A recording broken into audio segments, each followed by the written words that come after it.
ایک انصاری صحابی کا جنازہ تھا، صحابی کی لاش کو قبر میں ڈالا گیا، جنازے کو قبر میں ڈالا جا رہا ہے، اللہ کے پیارے نبی اپنے صحابہ کو لے کر کے سائڈ میں بیٹھے ہوئے ہیں، اچانک آپ کی آنکھوں سے آنسو بہنے لگتے ہیں۔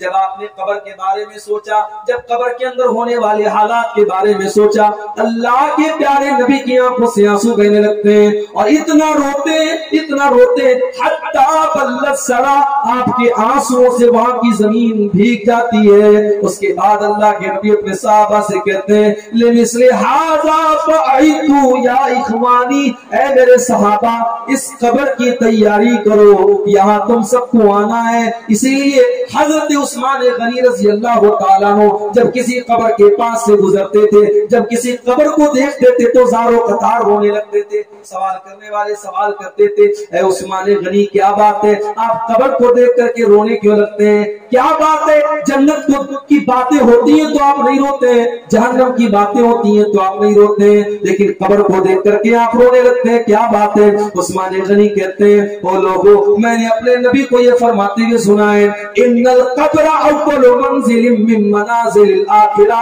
بے شک یہ قبر آخرت کی پہلی سیڑھی ہے، یہ آخرت کی پہلی منزل ہے، جس نے اس کو پار کر لیا اس کے لیے آگے کی منزلیں بھی آسان ہیں۔ ہمیں نہ قبر یاد ہے، ہمیں نہ آخرت یاد ہے، ہمیں تو یہ لگتا ہے کہ صاحب ہماری دولت تو ہمیشہ ہمارے کام آئے، ہمیشہ نہیں کام آئے، آپ کی جوانی ہمیشہ نہیں رہے۔ اور جب اللہ کی نافرمانی کرنے کا دماغ میں خیال آئے اور دل میں خیال آئے تو یہ سوچو کہ اگر اسی نافرمانی کی حالت میں، اسی گناہ کی حالت میں اگر موت آ گئی تو اللہ کو کیا جواب؟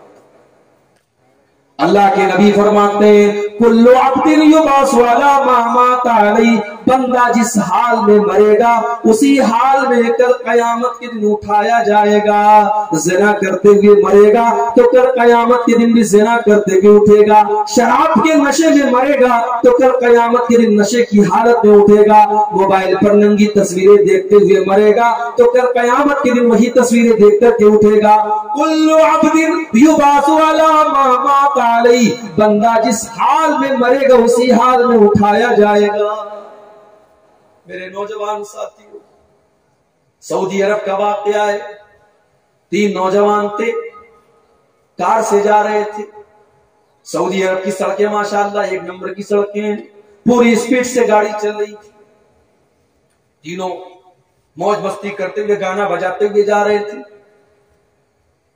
عام طور سے سعودی عرب کا ماحول بہت اچھا ہے، مگر ظاہر ہے اچھے برے لوگ ہر جگہ ہیں۔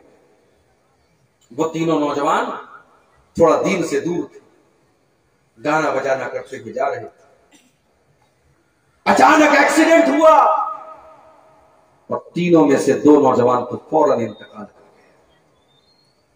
گئے۔ ایک مرنے کی کگار پہ تھا، آخری سانسیں لے رہا، ٹریفک پولیس والے آئے، ان کو وہاں شرطت المرور کہتے ہیں عربی میں، وہ لوگ آئے وہاں پہ، ان لوگوں نے دیکھا یہ آخری سانسیں لے رہا ہے، بچ نہیں سکتا، ہاسپٹل لے جانے کا ٹائم نہیں۔ انہوں نے دیکھا کہ اس کے ہونٹ ہل رہے ہیں، وہ کچھ کہہ رہا ہے۔ ٹریفک پولیس والوں نے کان لگایا، کیا کہہ رہا ہے؟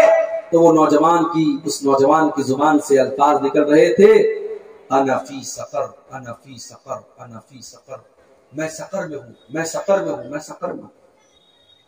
یہ کہہ کر کے وہ نوجوان مر گیا کہ میں سقر میں ہوں۔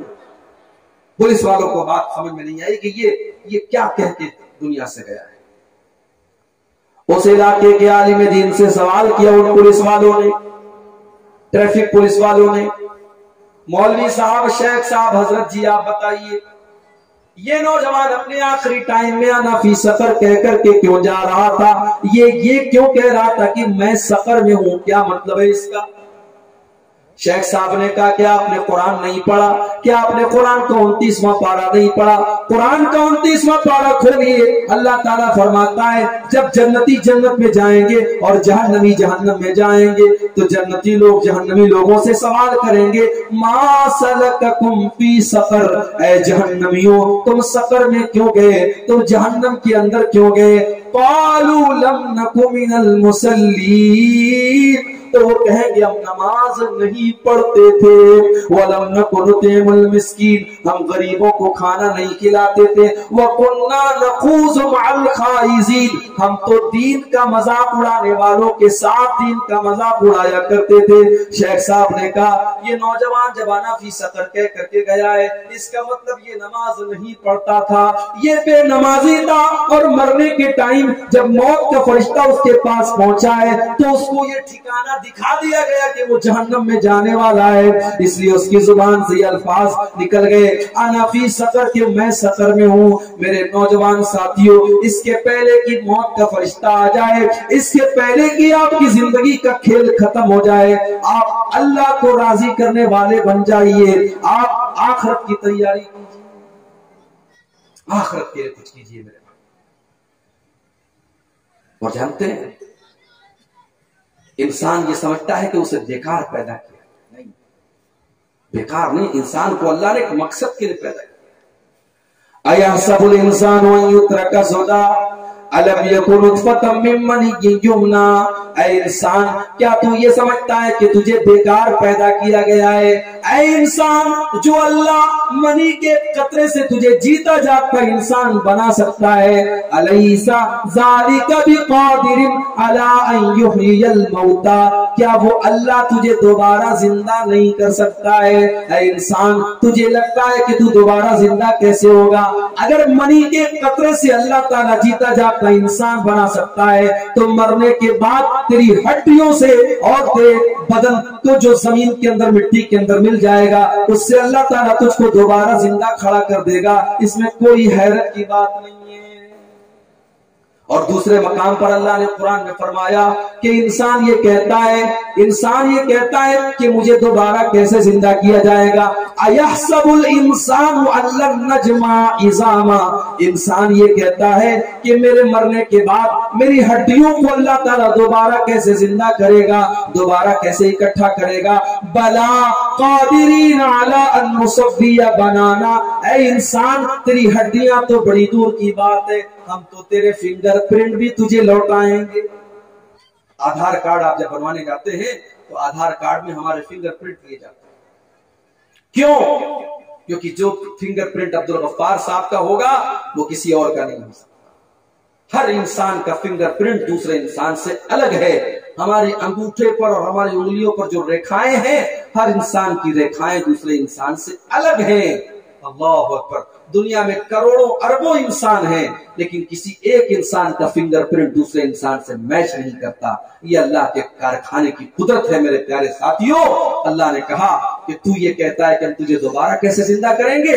بلا قادرین علی ان نصوی بنانا، ہم تو تجھے دوبارہ اس طریقے سے زندہ کریں گے کہ تیرے فنگر پرنٹ بھی تجھے لوٹائیں گے۔ اگر عبدالغفار صاحب کا فنگر پرنٹ ہوگا تو وہی فنگر پرنٹ ہوگا، دوسرا کوئی فنگر پرنٹ نہیں ہوگا۔ یہ اللہ کی قدرت ہے میرے بھائی۔ تو ہم بیکار نہیں پیدا کیے، ہمیں اللہ نے ایک مقصد کے لیے پیدا کیا ہے، اور وہ مقصد کیا ہے؟ وما خلقت الجن والانس الا لیعبدون، کہ میرے بندو ہم نے تمہیں اپنی عبادت کے لیے پیدا کیا ہے تاکہ تم مجھے راضی کرو۔ میرے نوجوان ساتھیوں، تم دنیا کی عورتوں کے پیچھے بھاگ رہے ہو، ذرا قرآن اٹھاؤ، ذرا جنت کی عورتوں کے بارے میں قرآن کی آیتیں پڑھ کے دیکھو کہ ان کی خوبصورتی کا اللہ نے کیسے تذکرہ کیا ہے۔ فرمایا سورہ رحمان کے اندر فیہن قاصرات الطرف لم یطمثہن انس قبلہم ولا جان، میرے جنتی بندوں کو جنت کے اندر ایسی خوبصورت عورتیں ملے گی جن کی نگاہیں جھکی ہوئی ہوں گی، لم یطمثہن انس قبلہم ولا جان، ان کو کسی انسان نے یا کسی جن نے چھوا بھی نہیں ہوگا۔ فبأی آلاء ربکما تکذبان، تو اے جنات اور انسان تم اپنے رب کی کون کون سی نعمتوں کو جھٹلاؤ گے؟ کأنہن الیاقوت والمرجان، وہ اتنی خوبصورت ہوں گی، وہ اتنی نازک ہوگی جیسے موتی ہوتا ہے، جیسے ہیرا ہوتا ہے، جیسے یاقوت و مرجان ہوتے ہیں، وہ ہیرے جواہرات سے بھی زیادہ قیمتی اور ان سے بھی زیادہ خوبصورت وہ عورتیں ہوگی۔ فَبِأَيِّ آلَاءِ رَبِّكُمَا تُكَذِّبَانِ، تو تم اپنے رب کی کون کون سی نعمتوں کو جھٹلاؤ گے۔ هَلْ جَزَاءُ الْإِحْسَانِ إِلَّا الْإِحْسَانُ، احسان کا بدلہ تو احسان ہی ہوتا ہے۔ تم دنیا میں نیکی کا کام کرو گے تو اللہ تم کو جنت میں وہ حوریں عطا کرے گا۔ بہت سے لوگوں کو بڑا اعتراض ہے، کہتے ہیں قرآن میں یہ جنت کی حوروں کا بیان کیوں کیا ہے، یہ کیوں مردوں کے جذبات کو بھڑکانے والی بات کیوں کی گئی ہے؟ میرے بھائیوں، اسلام فطرت کا دین ہے، اور فطرت یہ ہے کہ مرد کو عورت کی ضرورت ہے، عورت کو مرد کی ضرورت ہے۔ جب دنیا کی نعمتیں ہم بیان کرتے ہیں تو دنیا کی نعمتوں میں ٹاپ کی نعمت ہے عورت، اور اسی لیے اللہ جب جنت کا بیان کرتا ہے تو جنت کی حوروں کا بھی ذکر کرتا ہے کہ جنت میں اتنی خوبصورت عورتیں ملیں۔ دنیا کی عورتوں کے ساتھ بہت سارے مسئلے مسائل ہیں، ان کو حیض و نفاس کا بھی مسئلہ ہے، لیکن جنت کے اندر ان تمام مسئلوں سے عورتیں پاک ہوں گی۔ جنت کی عورتیں اتنی خوبصورت ہوگی، اللہ کے پیارے نبی فرماتے ہیں کہ اگر جنت کی کوئی عورت دنیا کی طرف جھانک لے، آنے کی بات نہیں فرمائی، لو ان امراۃ من اہل الدنیا اطلعت الى الارض، اگر وہ دنیا کی طرف جھانک لے، صرف جھانک لے، لملأت ما بینہما ریحا، تو دنیا کے اندر اس کی خوشبو بھر جائے گی، زمین و آسمان کے بیچ میں اس کی خوشبو بھر جائے گی، اور زمین و آسمان کے اندر جہاں بھی اندھیرا ہوگا وہ روشنی ہو جائے گی، اتنی خوبصورت ہے۔ اور فرمایا وَلَنَسِيفُهَا عَلَى رَاسِهَا خَيْرٌ مِّنَ الدُّنْيَا وَمَا فِيهَا، جنت کی حور کے سر کے اوپر جو دوپٹہ ہے وہ دنیا کی نعمتوں سے، تمام نعمتوں سے بڑھ کر کے ہے۔ میری پیاری ماں بہنوں، اگر آپ کے سر پر دوپٹہ ہے تو آپ بھی جنت کی حوروں کی طرح ہیں۔ اگر آپ نے اپنے سر کا دوپٹہ اتار دیا، آپ نے اپنی شرم و حیا کو اتار دیا، آپ نے اپنی غیرت کو اتار دیا، تو آپ بھی دنیا کی فاحشہ عورتوں میں شامل ہو گئی۔ جنت کی حوروں کا تذکرہ کرتے ہوئے اللہ کے نبی فرماتے ہیں کہ وہ اپنے سر کے اوپر دوپٹہ، اس جنت کو چھوڑ کر کے ہم دنیا کے پیچھے بھاگتے ہیں۔ ایک مرتبہ اللہ کے نبی کے پاس ایک بادشاہ نے تحفہ بھیجوایا، ریشمی کپڑا۔ عام طور سے عرب میں ریشمی کپڑا نہیں استعمال ہوتا تھا، ریشمی کپڑا آیا، بڑا ملائم تھا، بڑا سافٹ تھا۔ اس کپڑے کو صحابہ کرام چھو کر کے دیکھنے لگے، یہ تو بڑا ملائم ہے، یہ تو بڑا سافٹ ہے۔ صحابہ کو اس کپڑے کی نرمی اور ملائم ہونے پر بڑا تعجب ہو رہا تھا۔ صحابہ کو لگ رہا تھا کیا کپڑا اتنا ملائم بھی ہو سکتا ہے، اتنا ملائی کے جیسا ہو سکتا ہے۔ اللہ کے پیارے نبی نے اپنے صحابہ کو دیکھا، فرمایا اتعجبون من ھذا، اے میرے صحابہ کیا تمہیں اس کپڑے کی نرمی اور سافٹنس پر تمہیں بڑا تعجب ہو رہا ہے، بڑی حیرت ہو رہی ہے؟ لمنادیل سعد فی الجنت الین من ھذا، اے میرے صحابہ جنت کے اندر حضرت سعد ابن معاذ کو جو رومال دیا جائے گا، جو دستی دی جائے گی، جو ہینڈ کرچپ دیا جائے گا، وہ رومال بھی اس ریشمی کپڑے سے زیادہ سافٹ ہوگا، اس سے زیادہ نرم ہوگا۔ غور کرو میرے پیارے ساتھیوں کہ جنت میں ملنے والا رومال جب اتنا بہترین ہوگا تو جنتیوں کے کپڑے کتنے اعلیٰ ہوں گے، اور جنت کے اندر جو قالین ہوگا اور جو بستر ہوگا وہ کتنا ملائم ہوگا۔ اس جنت کو چھوڑ کر کے ہم دنیا کے پیچھے بھاگ رہے میرے پیارے ساتھیوں۔ وَمَا الْحَيَاةُ الدُّنْيَا إِلَّا مَتَاعُ الْغُرُورِ، یہ دنیا تو دھوکے کی چیزیں، دنیا کے پیچھے نہ بھاگو۔ دنیا کب کس کا ساتھ دیا ہے دنیا نے؟ ایک بادشاہ گزرا تھا، فرعون نام کا، بڑا ناز تھا اس کو اپنی طاقت پر، موسیٰ علیہ السلام کا مذاق اڑاتا تھا اور کہتا تھا اے موسیٰ تو ڈھنگ سے بات نہیں کر سکتا۔ اے موسیٰ علیہ السلام جب بچپن میں چھوٹے سے تھے تو ان کی زبان میں ایک مرتبہ آگ کی چنگاری چلی گئی تھی، ان کی زبان میں کچھ لکنت تھی۔ حضرت موسیٰ علیہ السلام جب بولتے تھے تو وہ اسپیڈ سے بول نہیں پاتے تھے، ان کی زبان کے اندر کچھ لکنت تھی۔ فرعون نے حضرت موسیٰ کا مذاق اڑایا، کہا کہ اے موسیٰ تو ڈھنگ سے بات بھی نہیں کر سکتا، ہم تجھے اللہ کا نبی کیسے مان لے؟ حضرت موسیٰ کا مذاق اڑایا، اللہ کا مذاق اڑایا اور کہنے لگا اے موسیٰ ذرا اے میرے درباری حامان ذرا تم میرے لیے سیڑھی بنا دو، ذرا میرے لیے محل بنا دو، میں محل کے چھت پہ چڑھ کر کے ذرا دیکھوں کہ موسیٰ کا رب کیسا ہے، موسیٰ جس کو اپنا رب مانتا ہے وہ اللہ کیسا ہے۔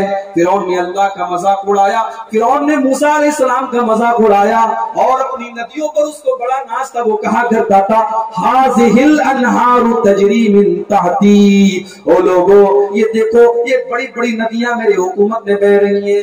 اللہ نے کہا اچھا تو تجھے اپنی حکومت پر بڑا ناز ہے۔ اللہ نے اسی ندی میں ڈبا ڈبا کر کے اس کو دریائے نیل کے اندر فرعون ڈوب گیا، اور جب فرعون ڈوب گیا تو قرآن کہتا ہے کم ترکوا من جنات وعیون وزروع ومقام کریم ونعمت کانوا فیہا فاکہین۔ بڑے بڑے کھیت اور کھلیان چھوڑ کر کے فرعون چلا گیا، بڑے بڑے محلوں کو چھوڑ کر کے چلا گیا، بڑے بڑے کھجوروں کے باغات کو چھوڑ کر کے چلا گیا۔ کذالک وَأَوْرَثْنَاهَا قَوْمًا آخَرِينَ۔ آج فرعون مر گیا اور فرعون کے محل میں دوسرے لوگ رہنے والے آ گئے۔ فَمَا بَكَتْ عَلَيْهِمُ السَّمَاءُ وَالْأَرْضُ وَمَا كَانُوا مُنظَرِينَ۔ اور جب فرعون مر گیا تو نہ فرعون کے اوپر زمین میں کوئی رونے والا ہے، نہ آسمان میں کوئی رونے والا ہے۔ زمین میں بھی کوئی رو نہیں رہا ہے، آسمان میں بھی کوئی نہیں رو رہا ہے۔ کوئی اتنا بڑا ظالم تھا کہ اس ظالم کے مرنے پر سب لوگوں نے چین کی اور سکون کی سانس لی میرے پیارے ساتھیوں۔ اور جب فرعون ڈوب گیا تو اللہ نے ایک اور نشانی اپنی دکھائی۔ اللہ نے فرمایا فَالْيَوْمَ نُنَجِّيكَ بِبَدَنِكَ لِتَكُونَ لِمَنْ خَلْفَكَ آیَةً۔ اے فرعون ہم تیرے مرنے کے بعد تیری باڈی کو بچا کر کے رکھیں گے، تیرے شریر کو بچا کر کے رکھیں گے تاکہ آنے والی نسلیں یہ دیکھیں کہ دیکھو یہ اپنے آپ کو رب کہتا تھا، یہ اپنے آپ کو خدا کہتا تھا، دیکھو اپنے آپ کو خدا کہنے والے کا انجام کیسا ہوا۔ تو حکومت بھی فرعون کے کام میں، بڑی دولت تھی قارون کے پاس، اتنی دولت تھی قارون کے پاس کہ قرآن کہتا ہے وَآتَيْنَاهُ مِنَ الْكُنُوزِ مَا إِنَّ مَفَاتِحَهُ لَتَنُوءُ بِالْعُصْبَةِ أُولِي الْقُوَّةِ۔ ہم نے قارون کو اتنی دولت دی تھی کہ اس کے خزانوں کی چابیوں کو بڑے بڑے پہلوان بڑی مشکل سے اٹھایا کرتے تھے۔ اتنی دولت تھی قارون کے پاس، اور قارون کو اپنی دولت پر بڑا ناز تھا۔ وہ کہتا تھا انما اوتیتہ علی علم عندی، یہ دولت تو میری نالج سے ملی ہے، یہ دولت تو میرے علم کے ذریعے مجھ کو ملی ہے۔ اللہ نے اس قارون کو اس کی دولت اور خزانے کے ساتھ زمین کے اندر دھسا کر کے مار ڈالا۔ قارون اپنے خزانوں کے ساتھ ختم ہو گیا۔ میرے بھائیوں دولت قارون کے کام نہیں آئی، حکومت فرعون کے کام نہیں آئی۔ بڑا ناز تھا قوم عاد اور قوم سمود کو اپنی طاقت پر۔ قوم عاد اور قوم سمود کے لوگ بڑے لمبے لمبے ہوتے تھے اور بڑے اونچے اونچے مکان وہ بنایا کرتے تھے اور کہا کرتے تھے من اشد منا قوہ، ہم سے زیادہ طاقتور کون ہے، ہم سے زیادہ پاورفل کون ہے، ہم تو پہاڑوں کو کاٹ کاٹ کر کے مکان بناتے ہیں۔ لیکن اللہ تعالیٰ نے جب قوم عاد پر اپنا عذاب نازل کیا، جب قوم سمود کے اوپر اپنا عذاب نازل کیا، ان کو صفحہ ہستی سے مٹا دیا۔ قرآن کہتا ہے کأنہم اعجاز نخل خاویہ فہل تری لہم من باقیہ۔ جب قوم عاد کے اوپر اللہ کا عذاب آیا، ان کے سر الگ ہو گئے، ان کے دھڑ الگ ہو گئے، اور ان کی ڈیڈ باڈی اس طریقے سے زمین پر پڑی تھی جیسے لگ رہا تھا کہ کھجور کے سڑے ہوئے تنے زمین پر پڑے۔ اس دنیا میں کوئی بچا نہیں میرے بھائی، نہ کسی کی طاقت نے اس کو بچایا، نہ کسی کی حکومت نے اس کو بچایا، نہ کسی کی دولت نے اس کو بچایا۔ ایک اور قوم آئی تھی حضرت لوط علیہ السلام کی قوم۔ یہ دنیا کی پہلی قوم تھی جس قوم نے اغلام بازی کی شروعات کی تھی۔ مرد کا مرد کے ساتھ اپنی خواہش پوری کرنا، مرد کا مرد کے ساتھ بدکاری کرنا، اس کام کی شروعات اسی قوم نے کی تھی۔ اور جب لوط علیہ السلام ان کو سمجھاتے تھے، جب ان کو نصیحت کرتے تھے، ان کو بتاتے تھے یہ بہت گندا کام ہے، تو وہ کہتے تھے انہم اناس یتطہرون، یہ تو بڑے پاک صاف لوگ ہیں، یہ تو بڑے صاف ستھرے لوگ ہیں۔ وہ مذاق اڑاتے تھے حضرت لوط علیہ السلام۔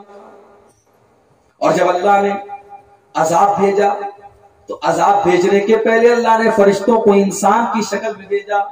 جب یہ فرشتے حضرت لوط علیہ السلام کے گھر پر آئے تو پیچھے پیچھے لوط علیہ السلام کی قوم کے لوگ دوڑے دوڑے چلے آئے. ان کا مقصد ان مہمانوں کے ساتھ غلط کام کرنا تھا. حضرت لوط علیہ السلام نے بڑی عاجزی کے ساتھ کہا اے میری قوم کے لوگوں لا تخزونی فی ضیفی, میرے مہمانوں کے سامنے مجھے ذلیل نہ کرو. اے میری قوم کے لوگوں یہ تمہاری عورتیں یہ تمہاری بیویاں ہیں, تم جا کر کے اپنی بیویوں کے ساتھ اپنی خواہش پوری کر لو, مگر میرے مہمانوں کے سامنے مجھے رسوا نہ کرو, ذلیل نہ کرو. لوط علیہ السلام کی قوم کے لوگوں نے کہا کہ اے لوط تمہیں پتا ہے کہ ہمیں کیا چاہیے, ہمیں ہماری عورتوں سے کوئی مطلب نہیں ہے, ہماری خواہش کیا ہے تم اچھی طریقے سے جانتے ہو. اور جب ایسا حضرت لوط کو لگا کہ اب یہ میرے مہمانوں کے اوپر حملہ کریں گے اور میرے مہمانوں کے ساتھ غلط کام کریں گے, حضرت لوط علیہ السلام نے بڑی عاجزی کے ساتھ کہا کہ کاش کہ میرے پاس کوئی طاقت ہوتی, اس علاقے میں میرا کوئی رشتہ دار ہوتا, میرا کوئی خاندان ہوتا, آج میری عزت آج خطرے میں, میرے مہمانوں کو میرے سامنے ذلیل کیا جا رہا ہے, کاش کہ آج مجھے کوئی سپورٹ حاصل ہوتا. فرشتوں نے کہا اے لوط آپ گھبرائیے مت, یہ ہم تک پہنچ بھی نہیں پائیں گے, ہم تو اللہ کے فرشتے, ہم انسان کی شکل میں آئے ہیں. اور اس کے بعد اللہ نے کیسا عذاب بھیجا, آسمان سے پتھروں کی بارش ہوتی ہے اور ہر پتھر کے اوپر جس انسان کے اوپر وہ پتھر گرنے والا ہوتا ہے اس کا نام لکھا ہوتا ہے, اور ایسی پتھروں کی بارش ہوتی ہے, ان کے بھیجے نکل جاتے ہیں, ان کے بھیجے ان کے سر کے باہر نکل جاتے ہیں. اور اس طریقے سے وہ مرے پڑے تھے کہ قرآن کہتا ہے کألم یغنوا فیہا, ایسا لگتا ہے کہ وہاں پر کبھی وہ موجود ہی نہیں تھے. اور پوری بستی کو اللہ نے الٹ دیا, آسمان سے پتھروں کی بارش بھی ہوئی اور پوری بستی کو اللہ نے الٹ دیا. میرے پیارے ساتھیوں, اللہ نے مختلف قوموں پر جو یہ عذاب بھیجے اور قرآن میں ان کے واقعات کو بیان کیا, مقصد یہ ہے کہ ہم اور آپ بھی اپنے دل میں اللہ کا ڈر پیدا کریں, ہم اور آپ بھی اپنی اصلاح کریں اور اللہ کی نافرمانی کو چھوڑ دیں. آج ہندوستان کا مسلمان بہت سارے مسائل سے دوچار ہے, بڑے خوف اور دہشت کا ماحول ہے, بہت طریقے سے اس کو پریشان کرنے کی کوششیں ہو رہی ہیں. مگر ایک بات یاد رکھیے, اگر ہمارے پاس ایمان کی دولت ہو اور اگر ہم صحیح طریقے سے اللہ سے ڈرنے والے بن جائیں تو اللہ وہ ہے جس نے اپنے نبی کو غار ثور میں بچایا تھا. جب اللہ کے پیارے نبی حضرت ابوبکر صدیق کے ساتھ غار ثور میں تھے تو ایک ایسا وقت بھی آیا تھا کہ دشمن بالکل غار ثور کے قریب پہنچ گیا تھا اور حضرت ابوبکر صدیق تو گھبرا گئے تھے. اور حضرت ابوبکر صدیق نے کہا تھا اے اللہ کے نبی, اگر انہوں نے ذرا سا نیچے دیکھا تو ہم پکڑ دیے جائیں گے, ہم گرفتار ہو جائیں گے. تو اللہ کے نبی نے بڑے اطمینان سے جواب دیا تھا لا تحزن ان اللہ معنا, کہ اے ابو بکر گھبراؤ نہیں, غم نہ کرو, اللہ ہمارے ساتھ ہے. وہ ایمان اپنے اندر ہمیں پیدا کرنے کی ضرورت ہے. آج ہماری مسجدوں کے اوپر بڑی غلط نگاہیں ہیں. آج ابھی ایک مسجد کا مسئلہ, ایک مسجد کو کسی طریقے سے وہاں پر دھوکہ کر کے اور مکر و فریب کر کے وہاں پہ جو چاہا گیا وہ کیا گیا. اب دوسری مسجدیں نشانے پر ہیں. میرے پیارے ساتھیوں, بڑا نازک دور ہے, ہمیں اور آپ کو متحد بھی ہونا ہوگا اور اپنے ایمان کو کی حفاظت بھی کرنی پڑے گی کہ ہمارا سب سے بڑا اثاثہ, ہمارا سب سے بڑا جو سرمایہ ہے وہ یہی ایمان ہے. اگر ایمان ہمارے پاس نہیں ہے تو اللہ کے یہاں منہ نہیں دکھا پائیں گے. اللہ کے یہاں کروڑوں کی دولت ہمارے پاس آ جائے, اگر ایمان کی دولت نہیں ہے تو ہمارے پاس کچھ نہیں ہے. اسی لیے اللہ نے قرآن میں فرمایا ان الذین کفروا وماتوا وهم کفار فلن يقبل من احدهم ملء الارض ذهبا. کل قیامت کے دن اللہ کی بارگاہ میں کچھ ایسے بھی لوگ آئیں گے جو ایمان کے بغیر دنیا سے گئے ہوئے ہوں گے, جو کفر کی حالت میں دنیا میں مرے تھے. کل جب وہ اللہ کی بارگاہ میں آئیں گے وہ کہیں گے اللہ تو زمین پر کے سونا لے لے لیکن ہم کو اپنے عذاب سے بچا لے. اللہ فرماتا ہے ما تقبل من احدهم, وہ زمین بھر کے سونا بھی اگر لے آئیں تو ان کا سونا قبول نہیں کیا جائے گا, کیونکہ سونا تو ہے تمہارے پاس لیکن ایمان کی دولت نہیں. میرے بھائیوں, وہ ایمان کی دولت ہمیں اور آپ کو فری میں ملی ہے, اس لیے اس دولت کی ہمیں اور آپ کو قدر نہیں ہے. اس دولت کی قدر اگر پوچھنی ہے تو حضرت بلال سے پوچھو, اس دولت کی اگر قیمت پوچھنی ہے حضرت عمار سے پوچھو, حضرت یاسر سے پوچھو, حضرت سمیہ سے پوچھو, حضرت صہیب رومی سے پوچھو, حضرت خبیب سے پوچھو, جنہوں نے ایمان کے لیے اپنی جان کو داؤں پہ لگا دیا. حضرت بلال کو دیکھو, عرب کی تپتی ہوئی ریت پہ لٹایا گیا ہے, سینے پر گرم پتھر رکھا گیا ہے, اور ان کا مالک ان سے کہتا ہے کہ اے بلال تم ایک بار اسلام کو چھوڑ دو, تم محمد رسول اللہ کے دین کو چھوڑ دو, اے بلال ہم تمہیں چھوڑ دیں گے. بلال کالے کلوٹے ہیں, بلال حبشہ کے رہنے والے ہیں, بلال کے سینے پر گرم پتھر رکھا ہوا ہے, مگر بلال کے سینے میں جو دل ہے اس دل میں ایمان کی روشنی ہے. بلال اس گرم پتھر کے نیچے سے اور عرب کی تپتی ہوئی ریت پر جب ان کے پیٹھ کی چربی پگھل رہی ہے, بلال اس حالت میں کہتے ہیں احد احد, میرا اللہ ایک ہے, میرا معبود ایک ہے, میرا رب ایک ہے, میں ایک اللہ کو چھوڑ کر کے کسی اور کے آگے سر نہیں جھکا سکتا. بلال نے اس حال میں بھی اپنی توحید کو نہیں چھوڑا. میرے پیارے ساتھیوں, بلال ہمارے لیے آئیڈیل اور نمونہ موجود ہیں. میری ماں اور بہنوں, آپ کے لیے بھی آئیڈیل موجود ہیں. حضرت سمیہ رضی اللہ تعالی عنہ اسلام کے اندر شہید ہونے والی پہلی خاتون ہے جن کو ننگا کر کے, ان کے بدن سے کپڑے اتار کر کے ان کے بیٹے کے سامنے اور ان کے شوہر کے سامنے بڑی بے دردی سے شہید کیا تھا ابو جہل نے. اور جب سمیہ کو شہید کیا تھا ابو جہل نے تو اس وقت بھی سمیہ کے ہونٹوں پر مسکراہٹ تھی, اور سمیہ یہ پیغام دنیا کو دے رہی تھی کہ میری جان لی جا سکتی ہے, میرے بیٹے کے سامنے میرے بدن سے کپڑے اتارے جا سکتے ہیں, مگر سمیہ کے دل سے ایمان کو نہیں نکالا جا سکتا ہے. میرے عزیز ساتھیوں, اس ایمان کی ہم کو اور آپ کو حفاظت کرنی ہے, اور ہمیں اور آپ کو آخرت کی تیاری کرنا ہے. اور آخرت کی تیاری ہم کیسے کریں گے؟ نیک عمل کر کے, وہ عمل کر کے جس سے اللہ راضی ہو جائے, اور یہی ہماری زندگی کا مقصد بھی ہے. قرآن کریم کے 29ویں پارے میں اللہ نے فرمایا الذی خلق الموت والحیات لیبلوکم ایکم احسن عملا. اللہ نے زندگی اور موت کو اسی لیے بنایا ہے تاکہ وہ تمہارا امتحان لے, تمہاری پریچھا لے کہ کون تم میں سے بہتر عمل کرتا ہے. اس دنیا میں ہم امتحان دینے کے لیے آئے ہیں میرے بھائیوں, دنیا میں امتحان دینا ہے اور آخرت میں اس کا پھل حاصل کرنا ہے, اس کا رزلٹ ملنا ہے. اور آخر میں چاہتا ہوں کہ ذرا سا اس کا نقشہ بھی میں آپ کے سامنے کھینچ دوں کہ جب کل قیامت کا دن ہوگا تو کس طریقے سے اللہ تبارک و تعالیٰ اپنے بندوں کو نام اعمال دے گا, اور کس طریقے سے نیک لوگوں کو ان کا نام اعمال دیا جائے گا اور برے لوگوں کو ان کا نام اعمال دیا جائے گا. آئیے میں آپ کو لے کے چلتا ہوں قرآن کے 29ویں پارے میں سورہ الحاقہ کی آیتیں ہیں. اللہ نے ایک طریقے سے ویڈیو پیش کیا ہمارے سامنے کہ قیامت کے دن جب حساب و کتاب کا منظر ہوگا تو کیا حال ہوگا. آئیے قرآن کو 29واں پارہ کھولتے ہیں, سورہ الحاقہ. اللہ فرماتا ہے فَأَمَّا مَنْ أُوتِيَ كِتَابَهُ بِيَمِينِهِ فَيَقُولُ هَاؤُمُ اقْرَءُوا كِتَابِيَهْ إِنِّي ظَنَنْتُ أَنِّي مُلَاقٍ حِسَابِيَهْ. قیامت کے دن جس کا نام اعمال اس کے داہنے ہاتھ میں دیا جائے گا, قیامت کے دن جس کا نام اعمال اس کے داہنے ہاتھ میں دیا جائے گا, وہ کہے گا ہاؤم اقرؤوا کتابیہ, اے لوگو یہ ہے میری کتاب, یہ ہے میرا نام اعمال.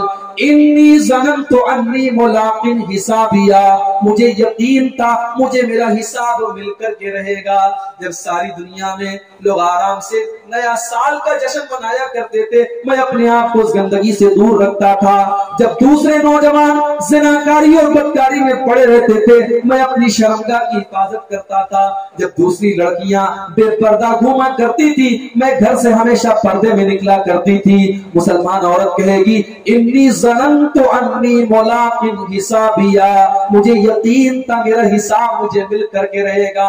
جب فجر کی اذان ہوتی تھی, الصلاۃ خیر من النوم کی آواز بلند ہوتی تھی, لوگ بستر پر آرام کر رہے ہوتے تھے, لیکن میں سردی کے موسم میں اور گرمی کے موسم میں ہر موسم میں مسجد میں پہنچ کر کے جماعت کے ساتھ فجر کی نماز پڑھا کرتا تھا. انی ظننت انی ملاق حسابیہ, مجھے یقین تھا مجھے میرا حساب مل کر کے رہے گا. فہو فی عیشۃ راضیہ, اللہ فرماتا ہے کہ وہ عیش و آرام کی زندگی گزارے گا. فی جنت عالیہ, وہ اونچی اونچی جنتوں میں ہوگا, وہ اونچے اونچے باغات میں ہوگا. دنیا میں اس کے پاس رہنے کو ڈھنگ کا مکان رہا ہو یا نہ رہا ہو, لیکن جنت میں اونچے اونچے محلوں میں رہے گا. فی جنت عالیہ, وہ اونچے اونچے محلوں میں رہے گا. قطوفہا دانیہ, وہاں پہ اس کے لیے تمام کے تمام پھل جھکے ہوئے ہوں گے. دنیا میں پھلوں کا موسم آتا تھا, غریب تھا بیچارہ، بہت سارے پھل اس کو نصیب نہیں ہوتے تھے، لیکن آخرت میں اللہ اپنے جنتی بندوں کو پھلوں کی تمام ورائٹی ان کو عطا فرمائے گا، اور پھل کو توڑنے کی ضرورت بھی نہیں پڑے گی، جس پھل کی وہ تمنا کریں گے وہ پھل ان کے ہاتھ میں آ جائے گا۔ قطوفھا دانیہ، وہ تمام کے تمام پھل ان کے لیے جھکے ہوئے ہوں گے۔ کلوا واشربوا ہنیئا بما اسلفتم فی الایام الخالیہ، اللہ فرمائے گا میرے بندو آج تمہارے کھانے پینے کے دن ہے، آج تمہارے موج مستی کرنے کے دن ہے، آج جنت میں تمہیں کوئی ٹینشن نہیں ہے، آج تم کھاؤ اور پیو کیونکہ تم نے دنیا میں ہم کو راضی کرنے والا عمل کیا تھا۔ یہ اس کا حال ہوگا جو پاس ہو جائے، جس کا نام اعمال اس کے دائیں ہاتھ میں دیا جائے۔ وَأَمَّا مَنْ أُوتِيَ كِتَابَهُ بِشِمَالِهِ، لیکن دوسری طرف جس کا نام اعمال اس کے بائیں ہاتھ میں دیا جائے گا، فَيَقُولُ، وہ کہے گا یا لیتنی لم اوت کتابیا، اے کاش میری کتاب مجھے نہ دی گئی ہوتی، وَلَمْ أَدْرِ مَا حِسَابِيَا، مجھے اپنا حساب و کتاب کبھی پتہ نہ چلتا، یا لیتہا کانت القاضیہ، کاش دنیا میں جو موت آئی تھی اسی موت پر میرا کام تمام ہو گیا ہوتا، یہ قیامت نہ ہوتی، یہ حساب و کتاب نہ ہوتا، یا لیتہا کانت القاضیہ، کاش دنیا میں جو موت آئی تھی اسی موت پر میرا کام تمام ہو گیا ہوتا، ما اغنا عنی مالیا، دنیا میں بہت پیسے والا تھا، مجھے میرے پاس زمین و جائیداد کی کوئی کمی نہیں تھی، میرے پاس گاڑی تھی، میرے پاس اچھا مکان تھا، میرے پاس پیسے تھے، لیکن آج میرا مال میرے کوئی کام نہیں آیا، ہلک عنی سلطانیہ، میری بادشاہت آج ختم ہو گئی، میری سلطنت آج ختم ہو گئی، میرا پاور آج ختم ہو گیا، آج نہ پاور میرے کام آ رہا ہے نہ سلطنت میرے کام آ رہی ہے۔ بڑے بڑے بادشاہ کل قیامت کے دن اللہ کی بارگاہ میں کہاں پڑے؟ اللہ سوال کرے گا لمن الملک اليوم، میرے بندو آج کس کے ہاتھ میں بادشاہت ہے، کس کے ہاتھ میں آج حکومت ہے؟ بڑے بڑے منسٹر اور بڑے بڑے بادشاہ اور دنیا بھر میں راج کرنے والے بادشاہ اور راجا کل اللہ کی بارگاہ میں سب خاموش ہوں گے، اللہ تعالیٰ خود کہے گا للہ الواحد القہار، آج پاور ہے تو اللہ کے ہاتھ میں، آج حکومت ہے تو اللہ کے ہاتھ میں، آج کے دن فیصلہ کرے گا تو اللہ کرے گا۔ اللہ تعالیٰ ان لوگوں کا نقشہ کھینچ رہا ہے جن کے بائیں ہاتھ میں نام اعمال ملا ہے، وہ کہیں گے ہلک عنی سلطانیہ، میری سلطنت ختم ہو گئی۔ اس کے بعد اللہ فرمائے گا خذوہ فغلوہ، فرشتوں اس کو پکڑ لو، اس کو باندھ دو، ثم الجحیم صلوہ، اس کو جہنم میں ڈال دو، ثم فی سلسلۃ ذرعها 70 ذراعا فاسلکوہ، اس کو 70 گز لمبی زنجیروں میں جکڑ دو، انہ کان لا یؤمن باللہ العظیم، یہ اللہ تعالیٰ کے اوپر ایمان نہیں رکھتا تھا، ولا یحض علی طعام مسکین، یہ غریبوں کو کھانا نہیں کھلاتا تھا، فلیس لہ اليوم ہاہنا حمیم، آج کوئی دوست اس کے کام آنے والا نہیں ہے، ولا طعام الا من غسلین، اور جہنم میں اس کو کانٹے دار جھاڑی کا کھانا کھلایا جائے۔ میرے نوجوان ساتھیوں، میرے پیارے بھائیوں، اپنے آپ کو جہنم کی آگ سے بچاؤ، اپنے پریوار کو جہنم کی آگ سے بچاؤ، اپنی تنہائیوں کی حفاظت کرو، تنہائی کی حفاظت کرو، پبلک کے سامنے، لوگوں کے سامنے نیک بن جانا یہ کوئی مشکل بات نہیں ہے، مشکل یہ ہے کہ جب آپ اکیلے میں ہیں، تنہائی میں ہیں، کوئی دیکھنے والا نہیں ہے، وہاں پر آپ اپنے آپ کو گناہوں سے بچائیں، یہ مشکل کام ہے۔ اسی لیے اللہ کے نبی فرماتے ہیں لَأَعْلَمَنَّ أَقْوَامًا مِّنْ أُمَّتِي، میں اپنی امت کے اندر ایسے لوگوں کو جانتا ہوں جو قیامت کے دن آئیں گے، یاتون یوم القیامہ، جو قیامت کے دن آئیں گے، بِحَسَنَاتٍ أَمْثَالَ جِبَالِ تِحَامَةَ بِيضًا، وہ پہاڑوں کے برابر نیکیاں لے کر کے آئیں گے، فَيَجْعَلُهَا اللَّهُ عَزَّ وَجَلَّ هَبَاءً مَنْثُورًا، اللہ تعالیٰ ان کی نیکیوں کو ہوا میں اڑا دے گا. ان کے حج برباد ہو جائیں گے, ان کے عمرے برباد ہو جائیں گے, ان کی نمازیں برباد ہو جائیں گی, ان کے صدقہ خیرات برباد ہو جائیں گے. صحابہ نے پوچھا اے اللہ کے نبی وہ کون بد نصیب لوگ ہوں گے؟ اللہ کے نبی بتا دیجئے, کلیئر کر دیجئے, صرف ہم لنا و جلہم لنا. اے اللہ کے نبی کھول کھول کر کے بتا دیجئے وہ کون لوگ ہوں گے؟ آپ نے فرمایا وہ تمہارے ہی بھائی ہوں گے, وہ تمہاری طرح نماز پڑھیں گے, وہ روزہ بھی رکھیں گے, وہ رات میں عبادت بھی کریں گے. وَلَٰكِنَّهُمْ إِذَا خَلَوْا بِمَحَارِمِ اللَّهِ انتهكوها. لیکن جب اکیلے میں ہوں گے, جب تنہائی میں ہوں گے تو ایسے ایسے کام کریں گے جس کو اللہ نے حرام قرار دیا ہے. وہ اللہ کے حرام کام کریں گے, اکیلے میں اور تنہائی میں وہ ناجائز کام کریں گے. یہی چیز ان کی نیکیوں کو کھا جائے گی. میرے بھائیوں, اپنی نیکیوں کی حفاظت کرو, اپنی نیکیوں کی حفاظت کرو, اپنی تنہائیوں کو بچا کر کے رکھو.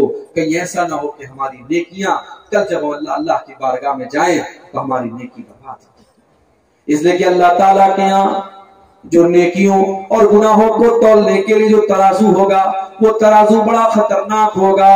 وہ ترازو اتنا خطرناک ہوگا کہ اللہ نے فرمایا وَنَزَعُ الْمَوَازِينَ الْقِسْطَ لِيَوْمِ الْقِيَامَةِ فَلَا تُظْلَمُ نَفْسٌ شَيْئًا وَإِنْ كَانَ مِثْقَالَ حَبَّةٍ مِّنْ خَرْدَلٍ أَتَيْنَا بِهَا وَكَفَىٰ بِنَا حَاسِبِينَ.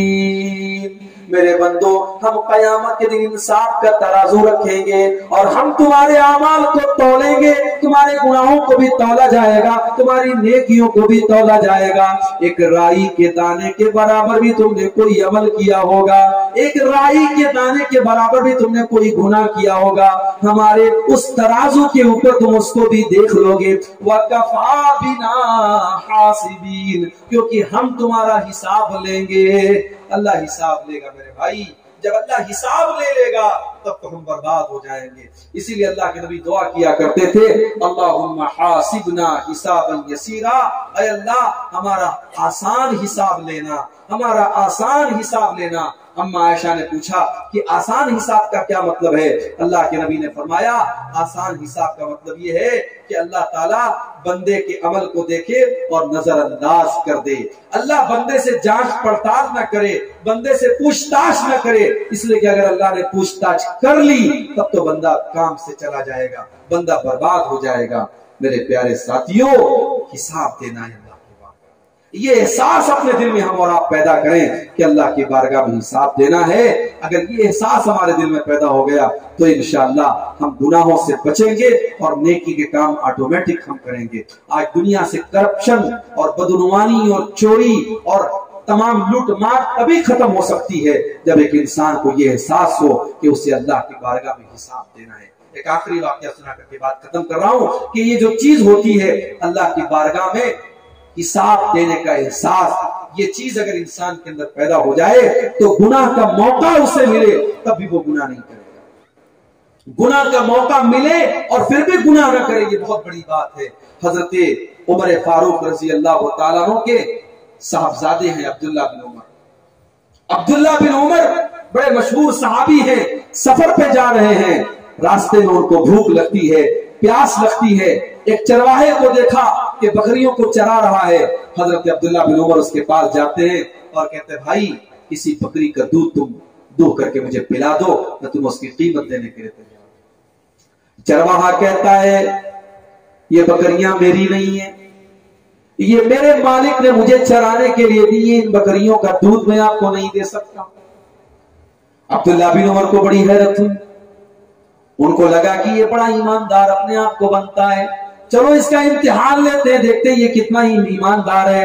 عبداللہ بن عمر نے کہا اچھا ایک کام کرو, تم ایک بکری مجھ کو دے دو, تم اس میں سے ایک بکری مجھ کو دے دو, میں دودھ بھی پی لوں گا, بھوک لگے گی میں ذبح کر کے اس کا گوشت بھی کھا جاؤں گا اور تمہیں پیسہ بھی دے دوں گا, اور تمہارا مالک تم سے پوچھے گا تو کہہ دینا کہ میری بکری, ایک بکری کو بھیڑیا لے کے چلا گیا اور بھیڑیا کھا گیا, تمہارا بھی کام بن جائے گا, میرا بھی. عبداللہ بن عمر نے یہ بات اس چرواہے سے اس لیے کہی کہ وہ دیکھنا چاہتے تھے کہ یہ چرواہا جو جاہل ہے, جو پڑھا لکھا نہیں ہے, دیکھتے ہیں اس کو اللہ کی ذات پر کتنا اللہ کا ڈر اس کے دل میں ہے اور کتنا ایماندار ہے. جب عبداللہ بن عمر نے یہ آفر پیش کیا، اس نے جواب کیا دیا میرے پیارے صاحب جی، وہ جواب سننے کے لائق ہے۔ اس چرواہے نے کہا عبداللہ بن عمر آپ نے تو بڑا اچھا مجھ کو آفر دے دیا، آپ مجھے پیسہ دے دیجئے گا، میں آپ کو بکری دے دوں گا، آپ کا بھی کام بن جائے گا، میرا بھی کام بن جائے گا۔ مالک سوال کرے گا، میں جواب دے دوں گا کہ بھیڑیا آیا اور بکری کو لے کے چلا گیا، اور بھیڑیا تو آتا رہتا ہے، مالک کو بھی شک نہیں ہوگا۔ مگر اے عبداللہ بن عمر فَأَيْنَ اللَّهُ، مجھے بس ایک سوال کا جواب دے دیجئے، کل جب اللہ تعالیٰ مجھ سے سوال کرے گا تو نے اپنے مالک کے ساتھ اتنا بڑا دھوکہ کیوں کیا، تو نے اپنے مالک کے ساتھ یہ فراڈ کیوں کیا، تو نے اپنے مالک کے سے جھوٹ کیوں بولا، تو نے مالک کی امانت میں خیانت کیوں کی، تو آپ بتا دیجئے کہ میں اللہ کو کیا جواب دوں گا۔ فَأَيْنَ اللَّهُ، اللہ کہاں چلا گیا، میں اللہ کو کیا جواب دوں گا۔ جب یہ جملہ عبداللہ بن عمر نے سنا، آنکھوں سے آنسو آ گئے اور کہا کہ واقعی میں تیرے اندر اللہ کا ڈر موجود ہے، تیرے اندر اللہ کا خوف موجود ہے۔ اور پوچھا کہ تیرا مالک کون ہے، اور جب مدینہ پہنچے عبداللہ بن عمر تو اس کے مالک کا پتہ لگوایا، اور اس سے مالک کو قیمت دے کر کے اس غلام کو آزاد کروایا، اور جب وہ آزاد ہو گیا تو عبداللہ بن عمر نے کہا کہ یہ جو تیرے ایک لفظ نے جو تو نے اس نے کہا تھا فَأَيْنَ اللَّهُ، کہ اللہ کہاں ہے اور اللہ کو میں کیا جواب دوں گا، تیرے اس ایک جملے نے آج تجھے غلامی سے بچا لیا ہے، تجھے غلامی سے آزاد کر دیا ہے، اور مجھے امید ہے کہ کل جہنم کی آگ سے بھی تیرا یہ جملہ تجھے آزاد کر دے گا۔ میرے پیارے ساتھیوں، یہ احساس اگر ہمارے دل میں پیدا ہو جائے کہ اللہ کو جواب دینا ہے، اللہ کو کیا منہ دکھائیں گے، اگر یہ چیز ہمارے اندر پیدا ہو جائے تو بہت سارے مسئلے ہمارے حل ہو سکتے ہیں۔ آئیے ہم اللہ سے دعا کریں، رب العالمین آج کے اس پروگرام میں ہماری حاضری کو قبول فرمائے۔ دنیا کے تعلق سے اور فکر آخرت کے تعلق سے جو باتیں میں نے آپ کے سامنے رکھی ہیں، اللہ کہنے والے کو اور سننے والوں کو سب کو عمل کی توفیق عطا فرمائے۔ اللہ ہمارے نوجوانوں کی بھی اصلاح فرمائے، اللہ ہماری ماں بہنوں کی بھی اصلاح فرمائے۔ آج جس ادارے کے لیے آج کا یہ پروگرام منعقد ہوا ہے، اللہ اس ادارے کے لیے بھی ہم سب کو بڑھ چڑھ کر کے حصہ لینے کی توفیق عطا فرمائے، اور جن لوگوں نے اس ادارے کے لیے چندہ دیا ہے، تعاون دیا ہے، اللہ ان کے تعاون کو قبول فرمائے۔ اللہ ہم میں سے جو لوگ بیمار ہیں ان کو شفا کامل عاجل عطا فرمائے، جو روزی روٹی سے پریشان ہیں اللہ ان کے کاروبار میں برکت نصیب فرمائے۔ اللہ جب تک ہم کو دنیا میں زندہ رکھے، اسلام پر زندہ رکھے، اور ہم سب کا خاتمہ ایمان پر ہو، آمین۔ وآخر دعوانا الحمدللہ رب العالمین، والسلام علیکم ورحمۃ اللہ۔